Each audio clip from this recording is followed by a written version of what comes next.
Hello, my name is Tina Amini, and welcome to IGN's Red Dead Redemption 2 SPOILERCAST. I'm joined by Destin Legarie. Bam.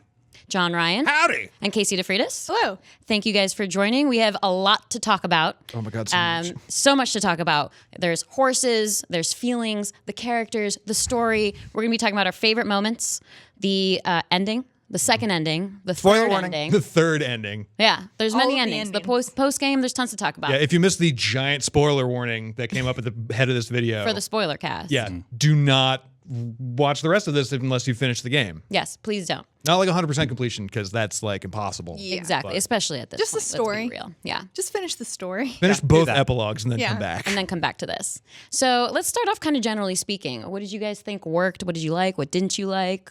So for me, story-wise, one of my favorite parts was how they crafted this group of protagonists, Sure. sort of.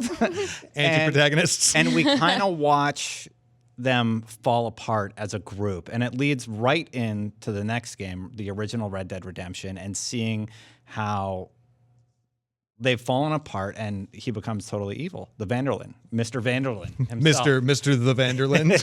Yes. It's a really natural I love that. progression. Yeah, you Yeah. can kind of see where he starts breaking at the seams, as a character. And I haven't seen that in a game before. Yeah. Not done this well. I think that, we'll get into this in a couple minutes, I'm sure, because I know you and I have We a can lot get right to- into it. No, we'll get there. I think, as a whole, I really, Yes. truly love the whole shebang. I think Rockstar does a really phenomenal job of telling the story that they want to tell with the gang and with Arthur and Dutch and John and Sadie and the rest, and then also giving you the space to tell your own story in the world at large. And I think for me, honestly, like that's the big draw for me of most Rockstar games is the world itself. So for me, it's much more a game about the world as opposed to the main story, but the story itself is solid.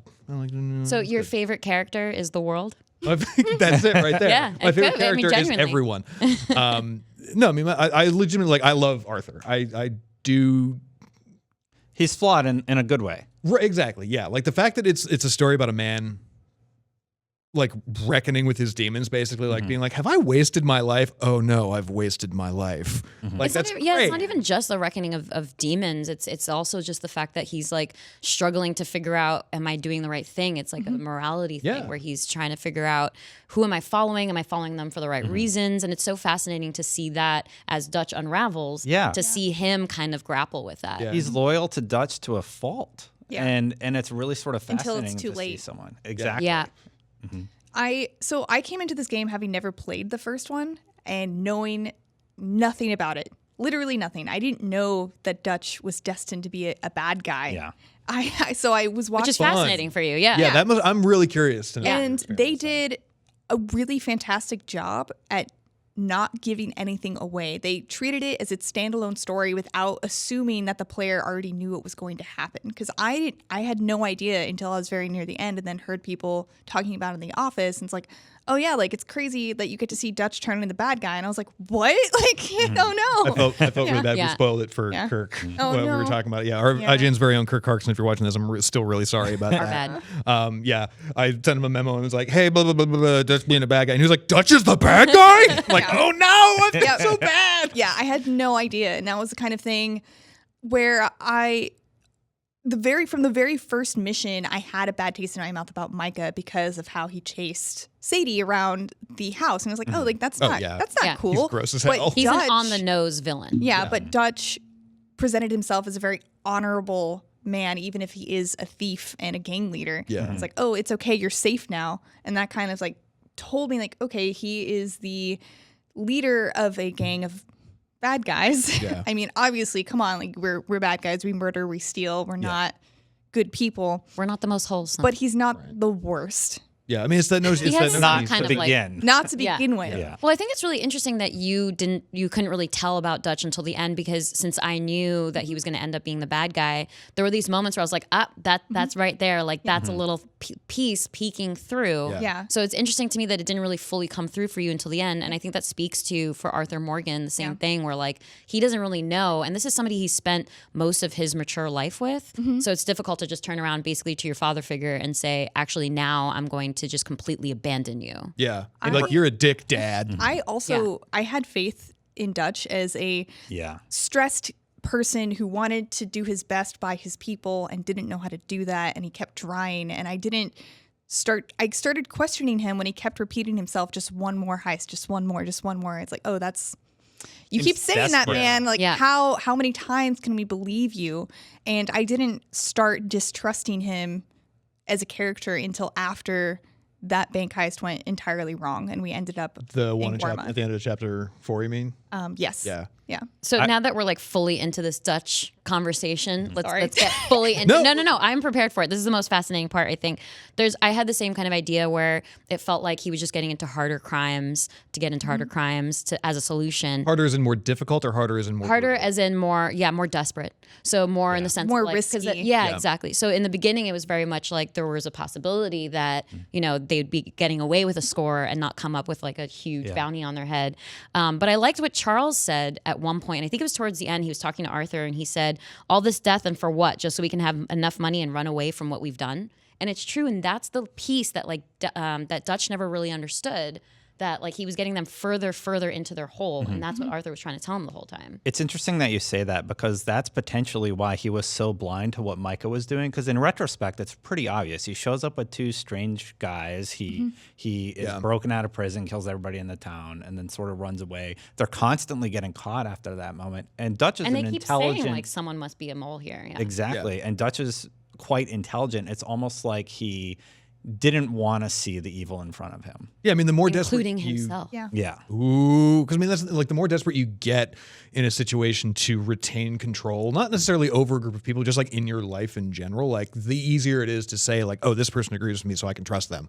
And so like, when you have someone like Micah, who like everybody else can be like, this is a piece of shit, I hate this guy. Yeah. But when he's acting all sycophantic and he's like, no, it's like, trust me, I got your best interest at heart. I just want what's best for everybody. It's fine.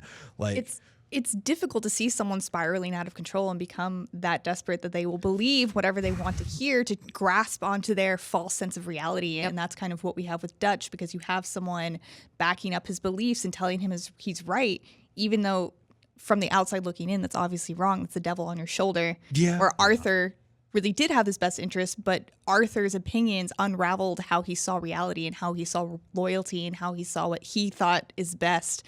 And that cognitive dissonance was just too much for him. And he couldn't believe Arthur. So JR and I have been having this like massive big debate Yeah. about Dutch. And I think we actually agree. But the biggest thing for me is that I feel like Dutch is the kind of character where it's really his ego driving him. Yeah. So he's, he believes in himself. And anytime like Arthur brings up something very valid and says, we shouldn't have done that heist, or we shouldn't do this, or why did you kill that poor woman who just led us through the tunnel? She was helping us out. Why would you do that? Yeah. Every time he tries to confront Dutch, the problem is he has to confront his own ego, and that becomes like the biggest obstacle for him, and that turns him into the villain, because he's essentially like too afraid to confront the fact that like maybe other people doubt him at all. That's the thing for me, is that I don't think by the end of the game, This is our debate. Dutch isn't really a villain. He's just kind of this beleaguered dude who sees all of this bad shit happening He's a around flawed him, guy. and he's just like, Refresh my memory. Doesn't he murder his girlfriend basically in cold blood, or was that Mike? No, that's Mrs. Grimshaw. That's Mrs. Susan. Grimshaw, which like deserved, but But like also totally not though. No, because We she find wasn't out. actually 'Cause the fucking mole. she's not she a didn't rat. actually She do anything. wasn't, She only talked to them. no, we she find did out though, later. didn't she? No, we No. learned. She, like- we We learned learn the later. Pinkertons tell us at one of the very last That it's missions that Micah. Molly never talked. Yeah, she didn't give him up. So she didn't do hard. it. It was I missed all that Micah. detail. She But so- came I in- thought she also ratted the group She out. came in and told everyone that because she was so desperate for Dutch's attention. Like That's just dumb. I thought about that. Like every time she tried to talk to you, Arthur and everyone else would just cast her to the side and not say Right. anything. And I was thinking, this is going to come back to bite all of you. Yeah. Yeah. You're just Yeah. ignoring this poor woman. The very All first she wants time is attention. Dutch was she's like, so hey, cold when Arthur, that have you happened. seen Dutch around? I'm like, oh, this is going to be a problem. Mm-hmm. Yeah. But so like my real issue with the Dutch arc is that we sort of see him as a man, like, yes, he's totally like puts his escape, his needs, his desire to put and like get out of the situation that he's in ahead of the rest of the group. And that is a shitty thing to do. But like what I don't see is the arc between okay, so in the first Red Dead, I know you haven't played this, but in the end of the first Red Dead, there's this mission where it's the first time that John and Dutch are face to face for the first time after ostensibly years after that moment that comes at the end of the second epilogue. Yep.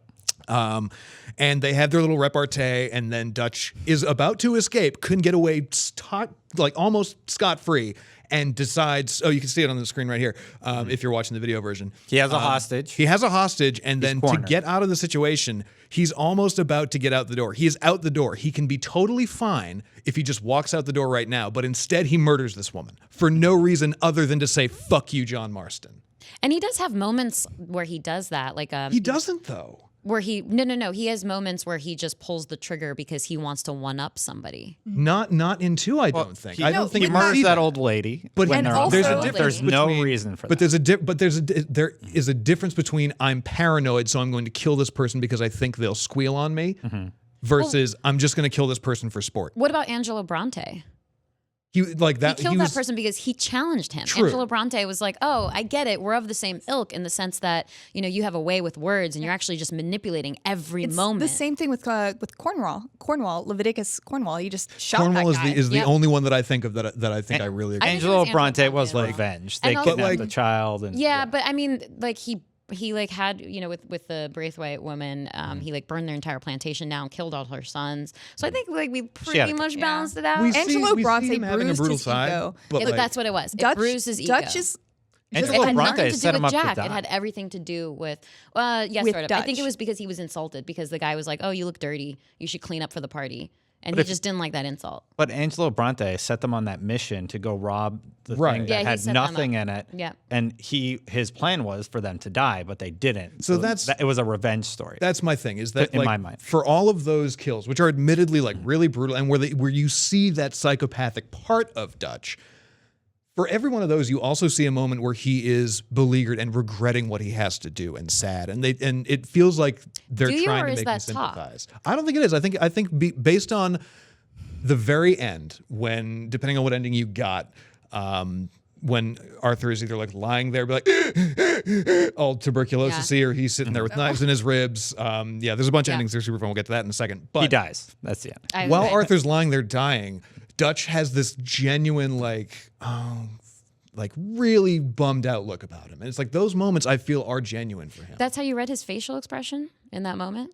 Yeah, I don't think it was like evil or malice or anything. I think don't it think was. it was, I think but it was just conceit. I think it was he's giving up. I think so too, but I think it was also just wrapped up in this idea of like he felt his own failure. And so it wasn't even about, oh, Lenny died and Hosea died and everyone else died and the whole camp that depended on me at one point in time is going to be struggling forward now because of the decisions I made. It's more about I failed. I'm not as hot shit that I thought I was. Yeah. Which I think- I would say is pretty evil. Yeah. Well, I think down to the core, he's just a manipulative narcissist. 100%. He Almost is textbook. incredibly charismatic, and he only does that because he needs other people to see him the way that he sees himself. And when anyone ever challenges that, it bruises his ego, and he punishes that person for doing it. Yep. Exactly, And- which is what I felt Angelo Bronte was. But this idea of like the ego thing is really interesting to me because I think that he actually never really, like in the arguments with Arthur, I think he never actually addresses what Arthur is accusing him of. He's like, No, listen, dude, it's I'm always- just trying to tell you, you're going a little overboard here. Right. And he's just like, no, And he's stop just like- not and having how- faith in handle me. it. Yeah, exactly. Yeah. Like, how do you not have loyalty? What happened to the loyalty? Yep. And I think that's great. But like I would have loved to see a little bit more of like Setting the scene for that. setting him up as like being okay with his more psychotic urges for like unsubstantiated reasons. Like Bronte, the woman in the cave, Cornwall, all of those, if you're a fucking crazy person, can make excuses for those. That's what he wants out of you. Don't fall into his No. trap, What JR. I'm just saying is like he can rationalize it in his own mind, Yeah. except Yeah. for that woman in the bank in Red Dead 1. So in Red Dead 1, I think he does that because he needs a distraction to allow him time to get away. And if he hadn't done that and they weren't trying to save her during those moments, They were would've gone after not going to save her, and they knew it. So I think it was planned, not. I mean, it's all malicious. You saw but it was a means to an end. it was a means to an end. It wasn't just because he's a murderer. All right, that's fair. Well, so I think like his fellow gang members feel like it is like they sense that there's something extra aggressive about it because when he drowned Angelo Bronte. Or they actually reference There's early discomfort. on. Yeah, there's discomfort. Oh, yeah, There's which is tension great. in the gang, and it indicates, I think, this unraveling that Dutch is going through. Where once upon a time they could have faith in him, and so he is charismatic, and he's a very capable gunslinger. So you can tell that there's like reasons why people have been behind Dutch for so long. Yeah. And it makes sense. Like he is this person who's brought them through, but then he has these moments where he takes things overboard because his ego is taken over, and he's like, "I'm the leader, and everything I say goes." Yeah, I do, and I do really like that. It's just like I feel like there could have been a little bit more upfront about that. Like there's this great conversation that Arthur has with Sadie in there towards the end of the game, where he tells her a story about when Dutch. He was younger, he'd robbed a house, and Dutch was like really pissed at him for it, and he was basically said like, "That dude was too poor to rob. And what you did was no different than what the government does. That's why we fight against them." He does have morals. I Yeah. mean, even though I think there was this moment of a little bit of redemption. There was this tiny moment of redemption where when he like, I mean, I don't use the word; it's an appropriate word. Yeah. So he like when he gets up and just immediately he's just like, they took Jack, like we're going, and like everyone, he took everyone, and also that moment where you're coming up on the house. Oh, dude, that was so good. That was Like, so good. I took 20 screenshots. It was Oh, just, me- yeah, it was I just like definitely have really those. great, powerful moment because you roll deep and you go in and you're just like, at that moment, it's like everyone remembers this is why we're behind Dutch Yeah. because when one of us gets messed with, he like really goes for it. Well, and They Does really not are a let it. family. Yeah. They really are a family, and especially for a child. So I think there are these moments where there's no gray area, and Dutch can kind of prove himself again, and also throw his whole gang off balance. And people are like, "Well, I don't know. Like now he's being like normal Dutch again." Yeah. I mean, maybe it's just that. That's how those people are in real life too. Like I've known people like that, and they Yes. will go one way and the other, and you never know which way it's going Yeah. to go, and you Yep. want to trust them because they've proven themselves before. Yes, but exactly. At the end of the day, like It's have the to- it's You the don't wanna deal with that. summation that you have Yeah. to Yeah, consider. you just got to stop giving people the benefit of the doubt. Yeah. Because, yeah. Which is why I think it's such a beautiful caricature because that is something that's so relatable that we've probably all run into somebody like that in the past before. And his classic avoidance measures too of like not even arguing the argument, he's arguing that you're even arguing the argument. yes, Right. Like what genius. I hate it so much. Yeah, And exactly. they did such a good job. It's with his good and bad. character. Yeah. I mean, like I said, I found myself wanting to give him the benefit of the doubt way past I should have. Like, Yeah. Yeah, I mean that's the thing. It's like no part of me like dislikes him as a character. Like I still really dig what they've done with Dutch. It's just like I would have liked to see a little bit more, like just a scotch More more. setup is what you wanted. Yeah, well, especially because of the way this game ends. Like from the very end of that last mission, Red Dead Redemption, into the epilogue and into the end of the epilogue and the second epilogue, and then the post game.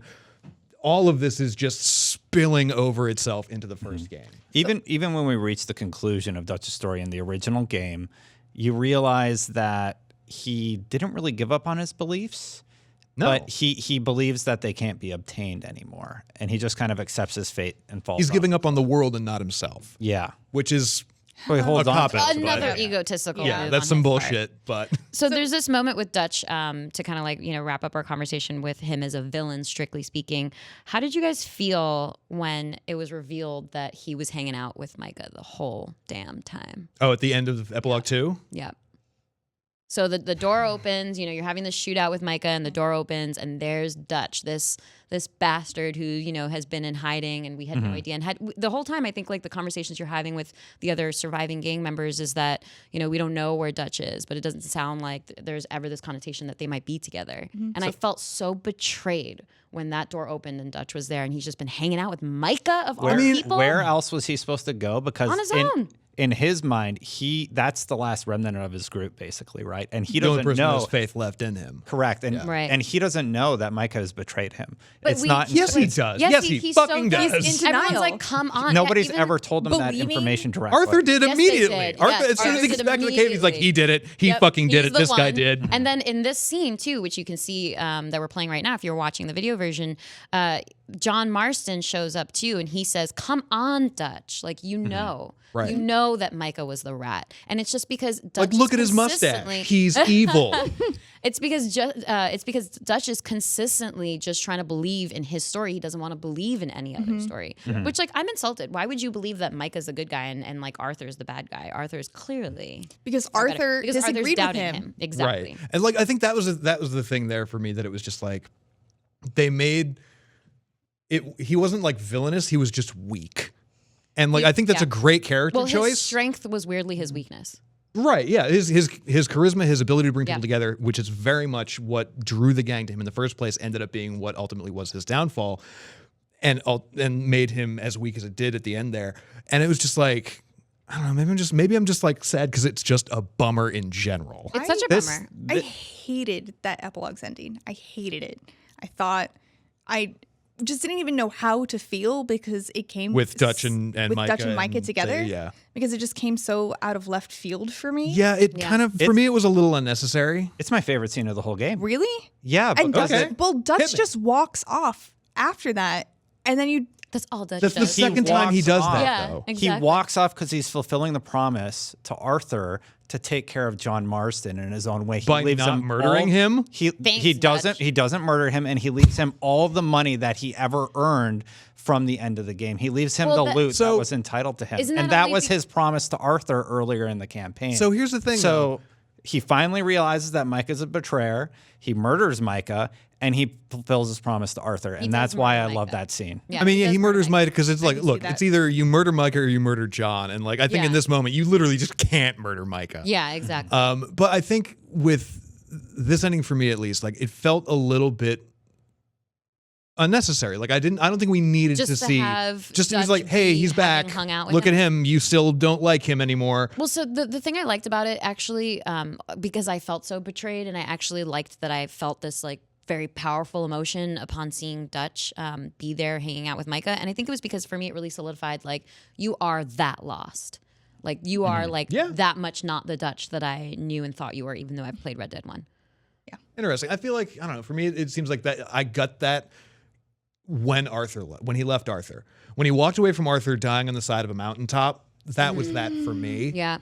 Which actually the first time he walked away from you, I was like, dude, you knew I was going to get out of that. Like, why did you do that at this point? To me, this is also this Dutch. This is his death as who he was throughout the whole of Red Dead Redemption 2, and he becomes the character we meet in Red Dead Redemption 1, broken, flawed. He's lost Arthur, his trusted right-hand man, to the disease that he had, and he totally fell for Micah's ploy, and he just walked away from everything. He walked away from all of it into the original game, and he started over. He still was evil, but yeah, I don't know. I really thought it was sort of poetic to be cheesy. It ain't nothing cheesy about for an poetry. ending. Well, but it's a good point that it does kind of like contextualize the end, or like the whole of Red Dead 1. It does contextualize it in the degree that like this is who we knew in Red Dead 1. Like this is the character wholly. And actually like thinking about Red Dead 1 and how I was playing through it, I didn't really get Dutch as a character, I think as much as I do now, having played through the experiences, like a prologue experience with him. So I do like, if we're talking about like, this is one of the things we want to talk about is like the ending, like how does that impact our experience, our understanding of the original game? So first off, going back to the original game, the story's all over the darn place. Yeah. You end up in Mexico, and there's some revolutionary The guy, first game and- has some pacing issues to be. and like it had a lot of the core mechanics that we love about Red Dead Redemption 2, and there was sort of this open world that you could also explore. But the characters were almost caricatures of who we get to learn about in Red Dead Redemption 2. And I'm so glad that they were able to modernize the game. And I really, really hope once we've played through the epilogue and we can see that all of Red Dead Redemption 1 is in there, it would be so cool if Rockstar allowed us to experience that story, like did a retelling of it to finalize. I mean, the fact that it's all lot of there, game. like I feel like that's definitely something that is a possibility on the horizon. Because like, I mean, there's been that why leak is from a it while ago. there if not? Well, because there's been that leak from a while ago. Somebody managed to get into Mexico, and I don't think there's anything really to that now. But like, that's sure they could potentially release that as an expansion or DLC later down the line. I think there's a lot that playing through the first off, I really loved playing through the epilogues for I think what for me is a really weird reason because. So I played through Red Dead 1, within the year or so leading up to 2's release, and the epilogues for me, like all of that, from getting a job at Pronghorn Ranch to kind of splitting up with Abigail for a while, to being a bounty hunter with Sadie, to buying the property in in West Elizabeth. And building it, you build the house. First off, great montage, super fun. Yeah. But all of that, We'll get to that. all that really hurt. Like and I know I've told you this before, but Because you know what it's building towards? exactly. So everything that happened, every story beat for me that was good, where, you know, Jon gets a job and the guy who owns the ranch really likes him. He's like, you're a good hand. And then I see John Marston getting shot. I see, you know. It's already ruined for me. So. Yeah, sorry. Spoilers for a decade-old game. We at did this say this point. was the spoiler cast. Sorry, Yep. Case. It's fine. But I mean, that's the thing, though. It's like, you know, I see that. I see him getting the deed to his house, and then I see him getting shot by a million army guys. I see them building the house and Abigail and Jack coming back to live it. And then I see Jack next to Jon and Abigail's graves going off into the world. This is like a 20-something-year-old kid. Like, all of that whole 5 to 10 hours after Arthur dies fucking broke me. Like, every second, and I loved it. Yeah, absolutely. Because it's you know you're building, you know what you're building towards, but at the same time, it's almost this existential question of like, Yeah. well, would you go back and do it any differently? Yeah. you know, knowing what you know. Exactly. But I like the dedication that goes into like you know building this new life. Yeah.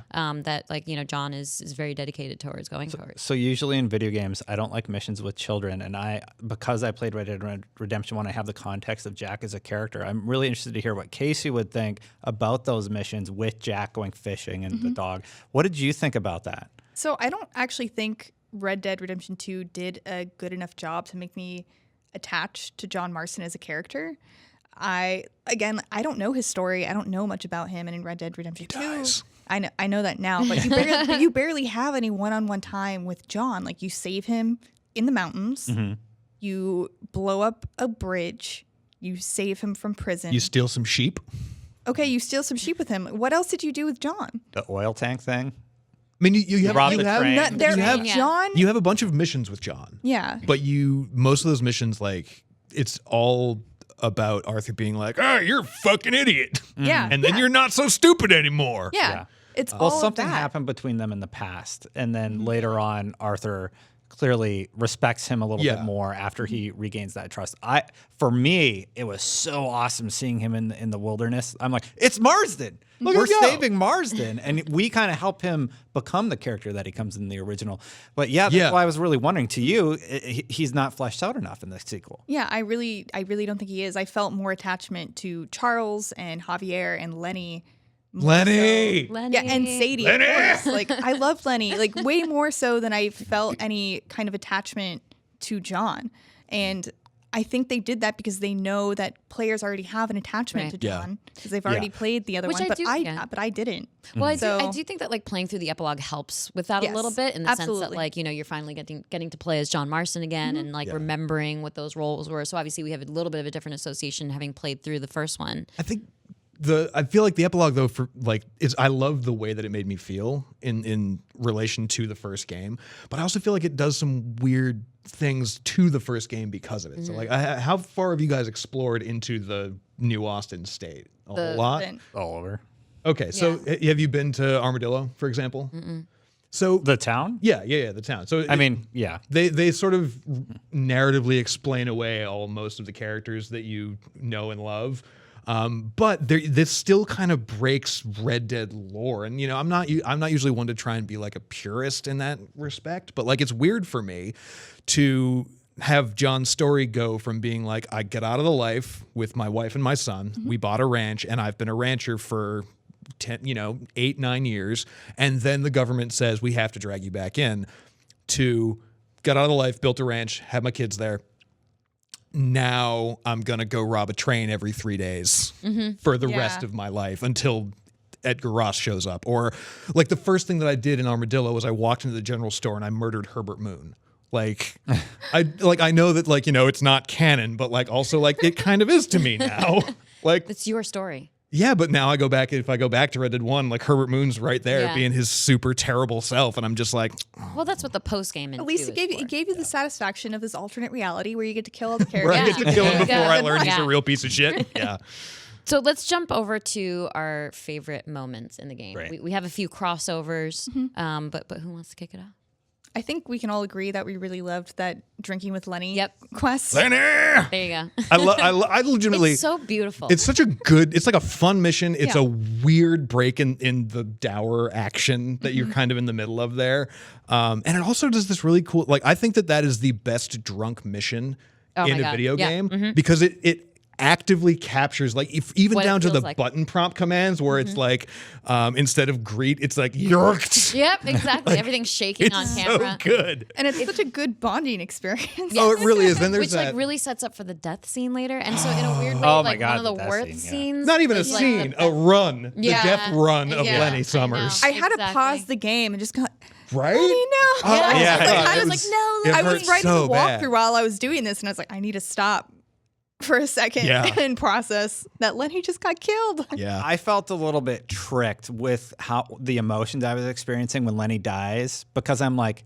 those missions seemed off to me. I'm like, why am I hanging out with Lenny? Go hang out with Lenny. You know, it's like one of the missions. Yeah. I'm like, what? All right, Because I Lenny's guess. rad. Yeah, well, yeah, Lenny's he is, awesome. he is a really cool character, but story-wise, the writers are like, well, we need to force that connection with But Lenny I mean, no, throughout that the could game. have just as easily been Charles or Sadie or Javier, though. I think the idea Well, I mean, it couldn't have been was- Javier, Yeah. who is someone else who we definitely don't see get built up to be crazy enough. But that's Yeah, another who conversation doesn't get for the later. chance to anyway. Yeah, He doesn't get the chance to. I didn't expect him to die. It still hit me, but I was kind of like, that's why he had me do all those missions with him. I mean, yeah, there is Sort of. definitely that, but I mean, like, yeah, there's a lot more depth to his character, I think, than that. Like I spent a lot of time just hanging around in the campfire, Yeah. Right. in your campgrounds because you have those like random interactions that you can kind of just like listen in on. Yeah. And a lot of them were Lenny, and like one of the ones that I loved was Lenny talking to Dutch about some book that he was reading. Oh, yeah? And they were having this like intellectual debate about the author Yeah. and about like, you know, progressive qualities at that era, which is like Right. really It's like, interesting to oh. think about back then. Yeah.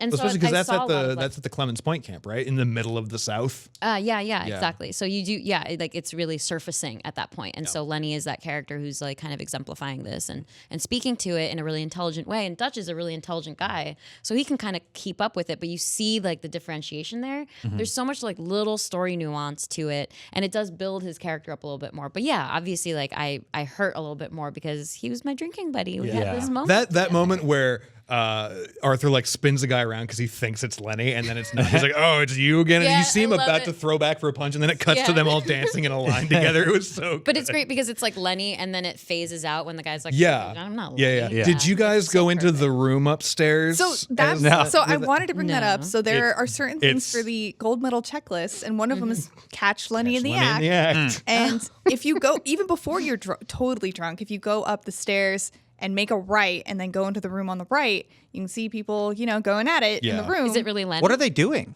No, I'm just kidding. They're doing grown up. Well, Yeah. Oh, okay.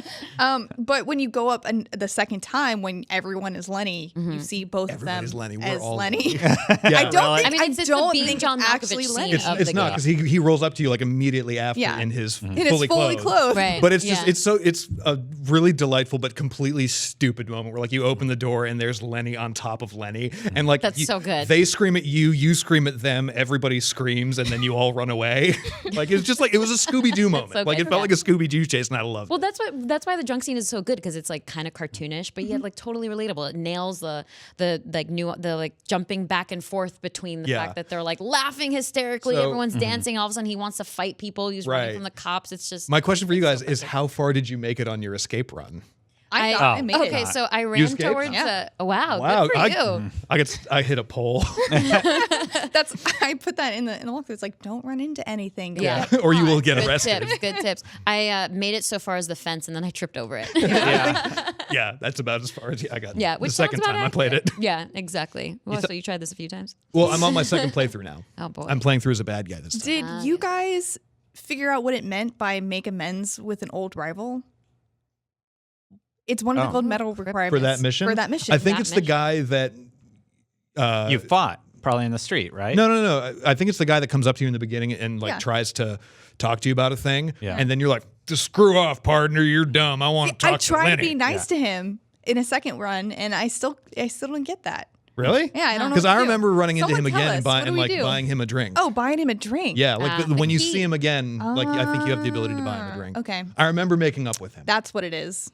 So Tina, earlier you brought up campfire, and that's actually one of my favorite moments, or one of the small pieces, and that's the little romantic stories that they've managed to tell. And there's three in particular. There's one where Hosea just tells a story about his late wife and how much he misses her every day. And I was like, oh, that's really sweet. He's so sweet. Yeah, and Hosea was just kind of like the dad or the grandpa of the whole gang. And Lenny, I think, hurt the most, but Hosea was is a close second for that one, especially because like we all knew Hosea wasn't getting out of this game alive, but like I wanted it to be better than that for him. Even he knew it. He brought it up several. He's like, I don't have much time left. I don't think he thought he paints a big fat target on himself. And then also there's the Arthur story with a woman who he loved in his life, and he still, damn it, Mary. Even though like they didn't have a great relationship, he still cared about her, and he still you could treated choose her. to. Yeah, I mean, later on, you could like go to a play with her and kind of go on a date. But did you guys go on the never date? Did everyone go on the date? I went on the date. That was not part of the. I tried to put my arm around her, and it got weird. I watched Did it get uncomfortable? later. I watched somebody play through the whole love line because I was so curious what happened. I missed the last one. If you watch the end credit, she actually goes to his grave, which is super sweet, and mourns his loss in life. And, I saw that I one really in mine liked too. that a lot. I missed the last quest with her. Yeah, and when she you come sent me back some from Warma. super passive aggressive. She was super ornery about Like, dude, I've done so much for you. How are you What did not? she say? She was like, I guess you'll never change, like just like I thought. Yeah. And like, I'm something like she was wrapping Lady, up some really I'm like dying of right. tuberculosis. yeah. Like, Well, she doesn't know that, but I wonder if that's that last mission where it's just like instead of getting the letter, she just tells you all that in person, and then person, you're like, probably. well, here's the fun part, Mary. I'm dying of tuberculosis, and then she has to feel she really bad. No, she would probably turn it around and be like, "Oh, you deserve that because you're an outlaw and you didn't get me enough." No, Mary loves Arthur. Arthur. She regrets Over she and over regrets again. not being together with him. They were going to try and run away together, and then he went and got sick. Likely story, Mary. You just want me to save your brother or father or sister, whatever's think next. Uncle's farm. I think she did love him, and it's sort of tragic, like their love story, when it plays out in its entirety, because she realized she was an idiot, basically. And I don't know what happens with that character. We don't get to find that out. I mean, this is what I like about It's one of those things like, what if her father had allowed her to marry Arthur, would Arthur still be with this gang, or would he have settled down with her? Or would Mary be with the gang or dead? What I love about it is it's not perfect. It's totally messed up. Their relationship's real not relationships. great. And yeah, so often in video games it's like, you get the girl, whatever. They don't really develop into like what an actual messed up relationship would be like, and that's what those two have. And then the final one is the engagement. It was such a sweet, touching moment. And John used in the epilogue? the ring that Arthur had. Yeah. Exactly. Oh, That one that was- fucking broke my heart right there. Yeah. But it was so perfect because Arthur really wanted John to like live this family life, and all of his last acts were towards John like, I think- Exactly. making that setup. Yeah, I thought that the sixth chapter kind of ran a little bit long after you get diagnosed, just because like you're just sort of waiting for it to happen. Yeah. Like I like that sort of tone where it's like, well, I mean, that's kind of what tuberculosis for that's you. tuberculosis. Exactly, Yeah. that's what it's like. But I love the idea that like even if Arthur and John aren't super close, like if you don't know him that well, like the idea that like there's still like a chunk of goodness left within this crowd of people, and it's this family unit, and it's like this one good thing that Arthur tries to save when he realizes everything has gone to shit. I think that's really, really sweet. it's a nice For moment. those who don't know what tuberculosis is, it's an infection of the lung. Not saying that you guys don't know, but it's an infection. I of don't the know. lung. What is it? All right, tuberculosis is caused by bacteria, and it infects your lungs. And there was no way to cure it back then because antibiotics weren't discovered until the 1920s. And this game occurs at the very 1899 or something like that. It's like Yeah. the turn of the So century. like 20 years later, he could have just taken some medicine and been fine. Just been sick for 20 years, Arthur. Yeah. God. But Also- actually, I read all about it too. Yeah. And like the medicine was just like there were some people that they were trying to treat with it. So I'm like, he was so close. Yeah. But, You know what's yeah, hilarious? When you go on, actually, I think this is one of your favorite moments when you walk with rainfalls. Yes. And he actually picks a couple herbs to give you. So I accidentally, it's not going to cure anything for you, but it does help. Yeah. It helps like your breathing and your stamina. But I accidentally fed one of the items to my horse. So there goes that. And then I went around looking for ginseng anywhere I could. But And you actually can't combine those two items. It was I can't remember what they were, but those two herbs. I couldn't figure it out. You were Can, supposed to but there combine is them you have to for the put item. them with yarrow root. Okay. It's an extra thing, but it's just And it's just Either a way, health you're tonic. going to die. So Like it's not fine. it's not like a cure. You're not going to be Yeah. not sick anymore. It's just like a health Yeah. potion. I really liked that moment of just going on a leisurely walk with Rain's Fall because Arthur got to talk about himself. Yeah. And that is something that is incredibly rare in this game. You don't get to hear about what Arthur is truly feeling at all Yeah. times. And here you get to learn that Arthur had a son.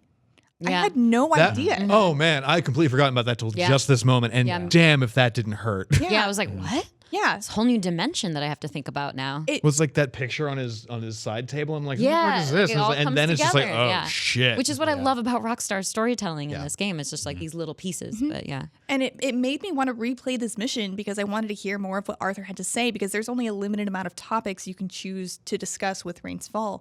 And Rain's Fall's advice and comments are incredibly knowledgeable and wise. And it was just very interesting to actually hear Arthur finally open up to someone about everything that is bothering him in his life in general. Yeah. And I think it's because it's a person who isn't like totally connected to with him. It's not somebody in the gang, someone who's going to be like, stop being a softie, you know? Yeah, It's- he can get a wise, objective yeah. opinion from him. And it's because he's grappling with his own death and mortality. Yeah, I mean, I think and he- like really reflecting on it. Yeah, I think he literally says in this thing, was like, well, I'm going to die soon, so I Yeah. may as well talk May as to well you just about blurt this. it all out. Yeah. Exactly. Weird fun fact is that tuberculosis is still a thing.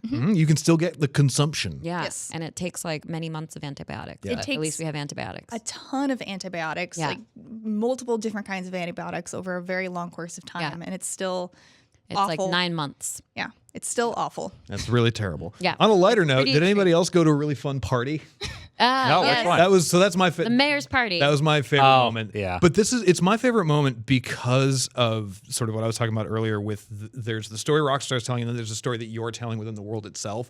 And so like the whole of chapter 4 is there's a lot of great fish out of water moments where it's like Arthur's wearing a tuxedo and you know that he shouldn't be. But like that whole chapter for me was made so much better by the fact that I had this gargantuan ZZ Top beard going on. I mean, it was literally like it was a 10 out of 10 beard. It was as big as you could get it and huge and bushy. So like there were all these like conversations with the mayor and the mayor's aides and all these like And there you diplomats are with around your Saint bushy Denis being like, oh yeah, it's so interesting having all of you roughneck gentlemen out here. And then Arthur just cuts to Arthur being like, well, maybe we ain't the fanciest folk. And then his beard jiggles a whole bunch. This is my gameplay, unfortunately. It's, so I don't have wish the I had same mine to- beard to- You're a extent. put in. clean-shaven kind of guy. Yeah.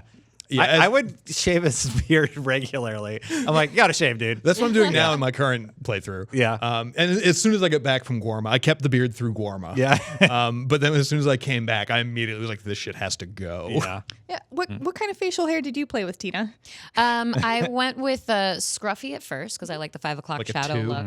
And then the first time when he got kidnapped. Oh, and he yeah, that came was a back great with a little bushy bit. beard. Yeah, I was Oh, like, yeah. I'm gonna rock this. I'm gonna keep it like clean, but I'm gonna rock it. And then eventually I switched over to like long hair and then 5 o'clock shadow again. I like to switch it up. You know? It's so funny you say that about the kidnapping because I kept the beard too because I'm like, he would struggle with this for a while. I think so, And yeah. and like I'm gonna let him have the beard for a few missions. Yeah, Yeah. he needs a depression Yeah. beard. yeah, Right? exactly. Right? Depression Yeah, beard. exactly. that's what It's that a very real thing. yeah, yeah. So one of my favorite moments too was what we already kind of discussed earlier was like building the house for Abigail. Oh yeah. And like it is a really fun montage, which you mentioned. It's just super, it's like very the 80s music is, style. like, very Like, upbeat. And you press the button in time with the music to get Yeah. all of your hits perfect. It's really good. The Oh, it's a QTE mini doesn't rhythm get game. annoying either because Yeah. they Right. actually like pull it away from you and then it just kind of like auto plays through like some of those moments. But Yeah. the thing I really loved about it was the fact that Rockstar makes you go through those like QTE moments, like really just it displays a level of like you're putting work into this, you're Yeah. putting Yeah. effort into this. Like this is kind of monotonous, a little bit mundane, but like you're doing this for Abigail, and like it just goes through like the months of work that hurts so they're bad. yeah, but you know you see time going by. I think actually his beard grows. It in does, this yeah. scene, too.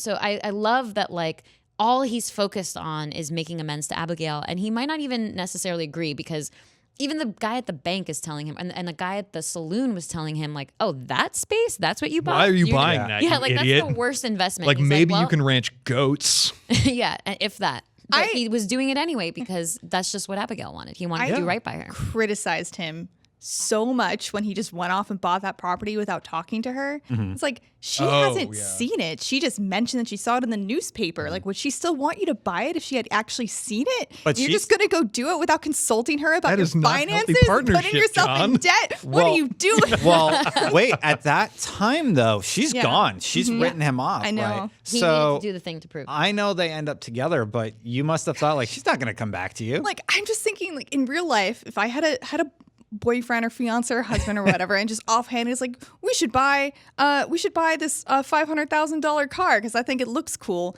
And then something happened, we had a falling out, and I left. And then he came back. He's like, I bought this $500,000 car, and now I'm in super bad debt, and I did it all for you. I'd be like, just are you rolls up in a stupid? Tesla. So like, What's wrong with you? a couple differences. One is that, you know, she was gone, like Destin said, like she was gone, she was not coming back. And that was the last thing that she told him that she wanted. And also, it's not just like a cool looking ranch. She was like, she wants to know, this basically was like an indicator to her that I'm willing to put in the work to try to make the life that you think that we It's can a live by. commitment to staying put Yes. and trying to make a better life. Yeah. I totally understand that. But And my he's- knee-jerk reaction was just, oh, man. Yeah. Yeah. It's a dumb decision to make. But I do like that he also gets to this point with Abigail where he's still doing the bounty hunting and she doesn't totally approve, but they compromise. Yeah. So he's like, look, like, this is who I am. You know, this is who you married. And I will do things for you, like build this ridiculous house on this Right. ridiculous plot of land. I just want to say I'm really bummed that I can't wear this outfit I play through. Just the pants with suspenders and no shirt. Can you look. not? You can't. No, you have to wear. You have to choose to wear a Bummer. shirt. with You it. have And this to was wear such a cute shirt. scene too. If you're watching the video, Yeah. they pull back and they just look at their accomplishment, Right? you know. And by the end of it, when the house was done, I pulled back and I took 20 screenshots of the. Oh yeah, it's like house. look what I made. Yeah. For the most part, it's how you actually build a house, too. And that was an attention to detail that I really appreciated on the I mean, I think that Rockstar look, side. that if there's, we can say a lot about this game, but I think the most prominent thing we can say about this game is that attention to detail is not something that was skimped on in any way, shape, or form. I don't know, guys. Doing work in the middle of the night when it's dark out doesn't seem very safe to me. That's how I build all my houses. This is the old West. They didn't have safety laws or anything like that. He's so- not even wearing a harness. This is totally not a. Where are your detail. hard hats? Again, like every moment of that montage, like it was really sweet. It was great. Like, yeah, but I had such conflicting feelings because every hammer and every nail was an army officer's gun getting cocked. It was just like it hurt. It like really made me sad. Like when they stand back and they look at the finished house and they're like, oh, we did All it. you see is the blood spattered around. Literally, it. that, like Yeah. you see the barn going up, and I'm just like, "Oh God, Johnny, no!" And like by the end of it, That's like the barn I tried to hide in. but like when they take a step back and they actually look at it, like I had a moment where I was like, "Oh shit, all right, Rockstar, you're pulling some tears out of me. That's fine. Yeah, it's okay." They sure know how to do that. They do indeed. I actually liked it because we actually get to see that he did have a few moments of happiness in his life before his ending. And he and Abigail, you know, they make up. They live in this house for a while. goes Uncle and robs is a couple there. of trains. Yeah. Uncle is there. And like they were able to build this life together and Yeah. actually be a family unit for a while. And I'm And like, they- oh, so he had that. And that was consoling to me. Yeah, Because I know how he ends. Right. Like I love that those moments. There's still very good and happy moments. I'm glad, but I'm just like it speaks to I think the evolution in Rockstar's storytelling that they can elicit that sort of emotional response from me. Especially just about Uncle. I didn't think I would care as much about Uncle as I did when he got kidnapped after we got Yeah. drunk and Oh celebrated. man, that was Well, hard. especially when how you saw how he was kidnapped. Yeah, because he had been presented as annoying. John Yeah. just constantly like berates him for being lazy and annoying. Well, Arthur too. Arthur, Yeah, and then he gets kidnapped, and it's like, oh no, Uncle! And then you hear about it was Charles saying we might have to put him out of his misery. And I was like, Yeah. oh, and when we finally see him and he's in that state, I was worried he was going to die, and I was genuinely worried about this character that I didn't think I actually cared that much about. So I'm really jealous on that front. Well, They bicker. because he's still there in the first game, Oh, so like yeah. he still lives at the house Oh, with you. I was convinced that we were going to find him tortured to death. Oh no, that would have been Yeah. fucking terrible. Yeah. You bicker, he's annoying, but he's family. Yes, He's your And uncle. that's And why he's those- loyal. exactly. And that's why those emotional responses are excellent.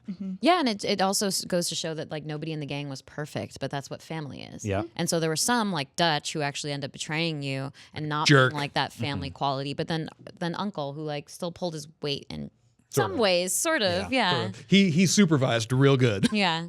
Well, speaking of tearful moments, another one of my favorite moments was when you're riding off to confront Dutch and tell him like Micah's the one. He's been ratting us out. Yeah. And like, you know, the music plays and it goes into cinematic view and everything's like this orange glowy haze and you're just riding forward and all these lines from like scenes in the game play through your head. Yeah, that's right. Arthur's last ride. It's If you're just- watching the it's video his last version, this is ride, it right here. And and it's so good. it's these moments that like remind me of moments that I had that felt like they were my own in the game. And I'm just remembering like, oh yeah, I had that thing with like a random encounter or a stranger mission or a main mission.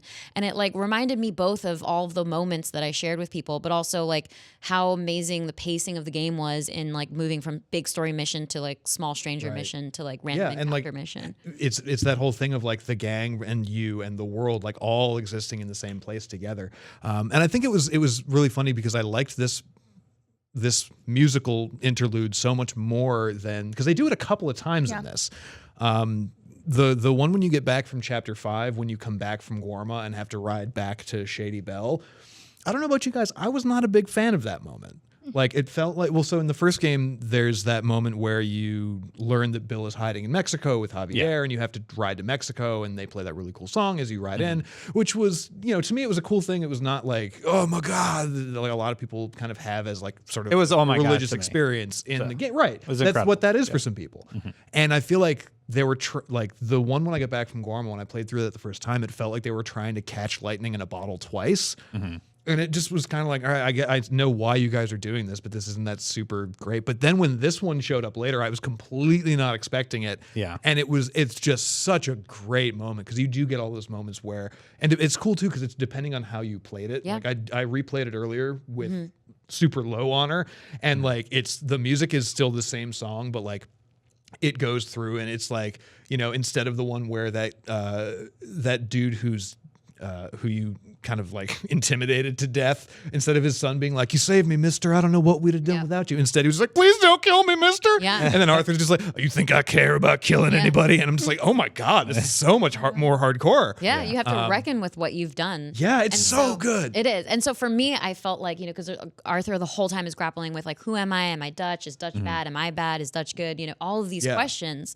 And so in this moment when he's reflecting back, for me, it kind of reminds me like, yeah, I did some good things. You know, maybe I led this lifestyle of a crime, someone who's like involved in crime all the time. But at the same time, like there were things that I did that I believed in, that I believed Dutch was part of too. So I really wrapped the story up in this like amazing, really natural feeling way that I immediately connected to because of all the things that I did in the game. Like it was just perfect. That moment. Especially leading into that like final confrontation where it's just like just totally reinforcing who you have chosen to be in this game and like just letting you really live in that and own that all the way there because it's a lengthy ride sequence.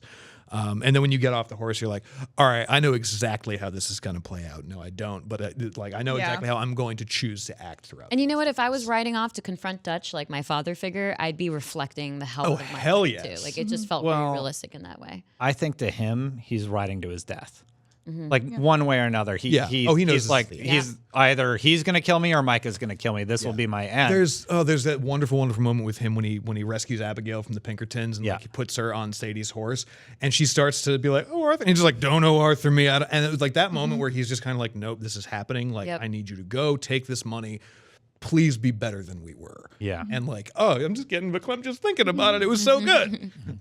It's like, again, like it just shows you how far Rockstar's come as storytellers since GTA 5 and the first Red Dead. But like, it's just really impressive that they can continuously throughout, you know, a 40-minute chunk of gameplay make me feel so many different things, both good and bad. It's really impressive and I liked it a lot. Yeah. And I had a lot of feelings about it. Casey, did the musical interludes do anything for you? The first time I encountered it, I was definitely taken by surprise. I didn't understand, but Was it weird? It made me think that this was a more important moment than other moments I had experienced before. It made me pay a little bit more attention to what was going on because it made me think, okay, what is about to happen is an important beat in the game. Which is accurate. Yeah. Yeah, it's definitely like a kind of like tone-setting tool that they use. I liked it. I liked them. I don't think it took me out of the game or anything. It just made me more interested. I remember the Mexico moment in the first game just being this incredible. I was like, oh, wow, this is so cool. I don't even remember what was happening that made me have that response, but I remember it being one of my favorite moments of the original Red Dead Redemption. So for you, that's your first experience. And for you, it's just like a heightened awareness that something big is going to happen. Maybe it's because like during that mission, you're finally going to take on Bill. Is that what it was? In Red Dead the first 1? one? Yeah. I know you're going to Mexico. I don't exactly remember what the context was. It was like that you're going there to find Bill. I think it was a final confrontation like thing.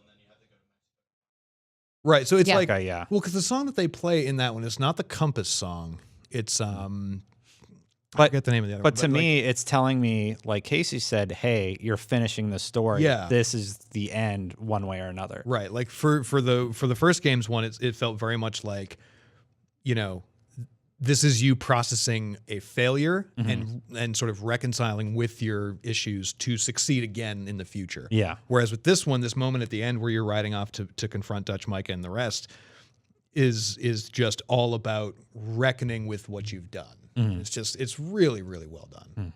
So since we're talking about the ending and like the fate of all of these characters, how do we feel about Arthur and how do we feel about the rest of the gang members? You know, do you feel satisfied with how that everything wrapped up in the end? The way I played Arthur was as a good guy. So I feel pretty good about how things wrapped up because I was mainlining the game and I didn't get to a lot of the side stuff. I totally would have did all the dating stuff had I had time with Mary just to see how that played out.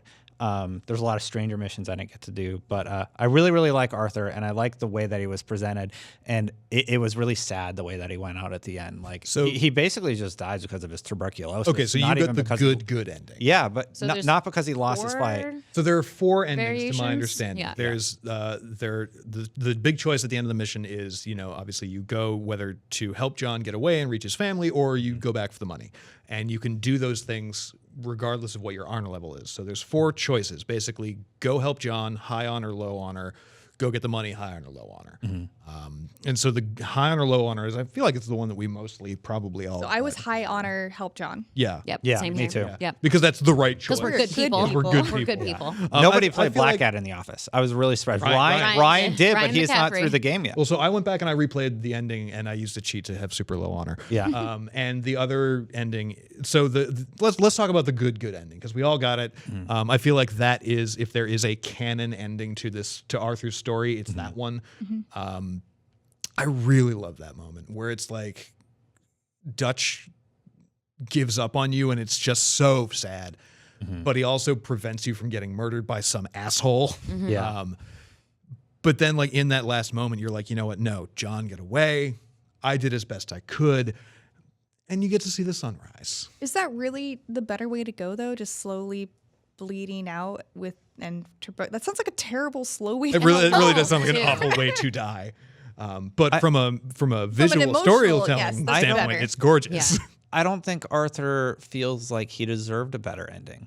I think as a character, he's like, this is what I deserve, but I get a little bit of beauty here at the end. So for me, I was trying to imagine what that character would be thinking. And I'm like, for him, I think this is a good ending. Yes. Absolutely. And I think that made me feel good. I think he feels comforted by the fact that he feels that John made it out okay. That's and all that he he's gonna wanted in the end. That's all he wanted in the end. And I think he saw a lot of himself in John. Like, even though in the beginning they were like very kind of at odds because of him bailing on the group for a while, because Yeah. you know, at the same time Arthur still feels like loyalty, dedication is number one. Yeah. But in the end he saw a lot of himself in John and just wanted him to live the life that he didn't live. And the fact that he had a kid also kind of like comes into play there too. Yeah. Yeah. A little He bit has more a chance connects him. to have a father-son relationship that he was never able to foster. Exactly. Yeah. So he has this opportunity now to like, to reflect on the fact that he's like made that opportunity viable for John, and Yeah. if not him. Yeah. I really love the way that they handled the good ending. I think I did the bad ending, and it was like pretty rough. It's grim, Yeah. right? It's really great. So like He you go basically back to gets the money. Yeah. You go back for the money, Get and then like stabbed. Micah stabs you in the back, and then like you knife fight for a few minutes, and then like he stabs you again and again, and then like a fourth time, and then Dutch comes by, and he could still totally save you even though you've been stabbed a bunch, and he just walks away, and then Micah like you're like crawling away really pitifully, Yeah, and it is then really he pitiful. just stabbed you in the back one last time, and you just slowly Oof. die, and that's it. Yeah, you can't give that to Micah. You can't play bad. I will say I like that your spirit animal changes depending on how good or bad you were. Oh, what's the bad one? It's a wolf. Oh, So when you, I thought it was like snakes and wolves. Like it's kind of. I didn't see all between of them. I them. only saw Okay. the very last one. Fair. So like Snake in wolf. the Yeah. in the good ending, you see, Real bad. as he like looks out and the sun comes up, you have that really great dissolve where it's the deer, the stag, kind of like drinking from the river and Yeah. like riding off into the top of a hill. In the bad one, it's a wolf in the rain going into a cave, and then it just like cuts back to Arthur. And he's like, bleh. It's like, oh, bummer. And interestingly, you actually do have those moments where you see, like, if you're playing as a good character, you have the deer or you have the wolf in your dreams too. Yeah, so, like, which when is you're super cool. sleeping. Yeah. Yeah, when Or you're sleeping and you see them, traveling. or like, Oh, yeah, there's the when there are wolf. time jumps and stuff. Yeah. There he is. There's Oh, that there's wolf the right there. wolf. If you're watching the video version, But he's so pretty. How could he be evil? It would be hard for me to break down each of the gang members, but the ones I connected with the most were Marsden, Dutch, Micah in a negative way, Sadie Adler. love Sadie. She's a great one. Yeah. I think those are the four that I remember just looking at the photo behind you the most out of all the gang members.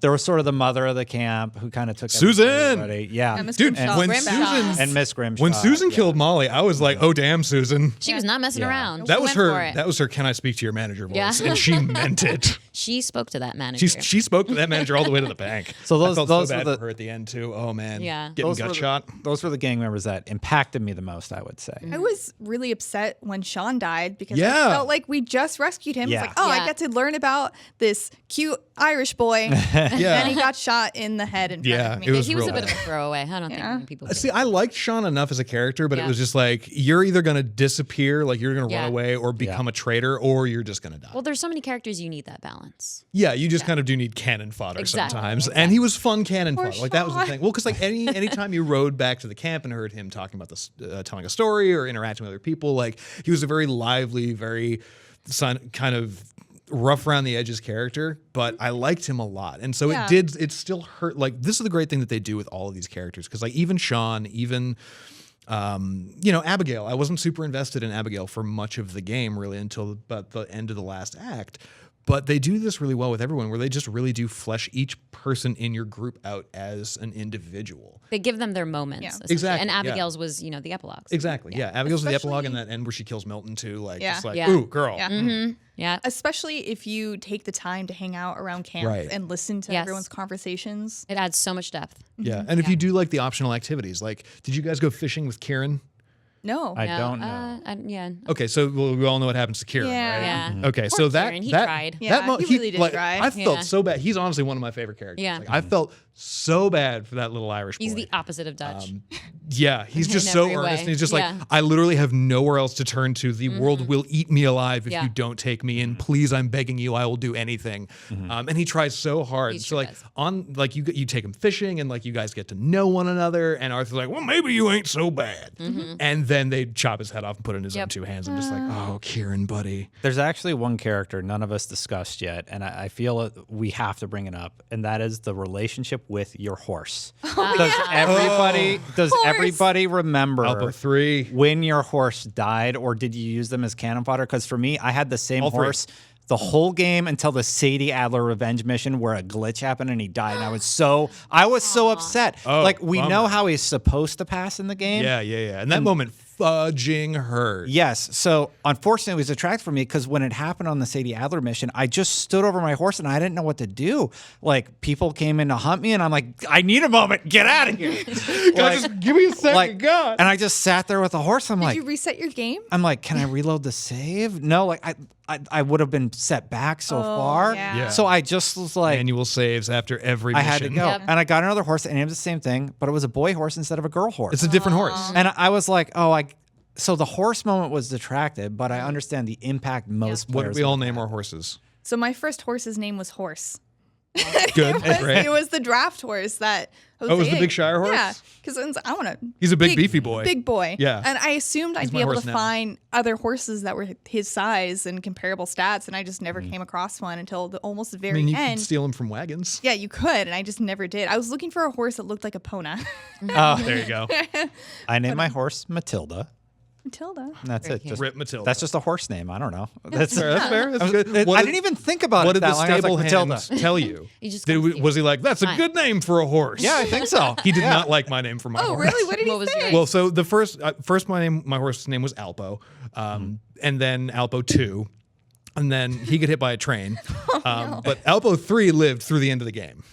But when I named my horse Alpo 3, the guy at the stable was like, "Your horse is liable to buck you off with that name." I'm just like, "Okay, guy, It's thanks." randomized. Because but he knows yeah. 2 horses died before Well, him. Randomized? Yeah. Tina? I'm sure the dialogue. Yours was just Oh no, random? no, no! My horse's name? No, I named all my horses Farsi words. So because I speak Farsi. Oh, okay. And so the one that you get in the mountaintop. What is the name of that horse again? The type of the horse. The horse. The mountain horse. Oh, The, like, the snow horse. elite Oh, Arabian. Yeah, the elite White Arabian. Arabian horse. So I named that one the Farsi word for snowball. Which is what? It's called Barfak. Oh, okay. Yeah. And then I had a gold horse. I called that Tala, which is gold in Farsi. So that's been your lesson. Great. For the day. I learned a lot. Yeah. And so did you. And so did you. And on that note, thank you guys so much for participating. And thank you all for watching, listening, wherever you're hearing all of this from.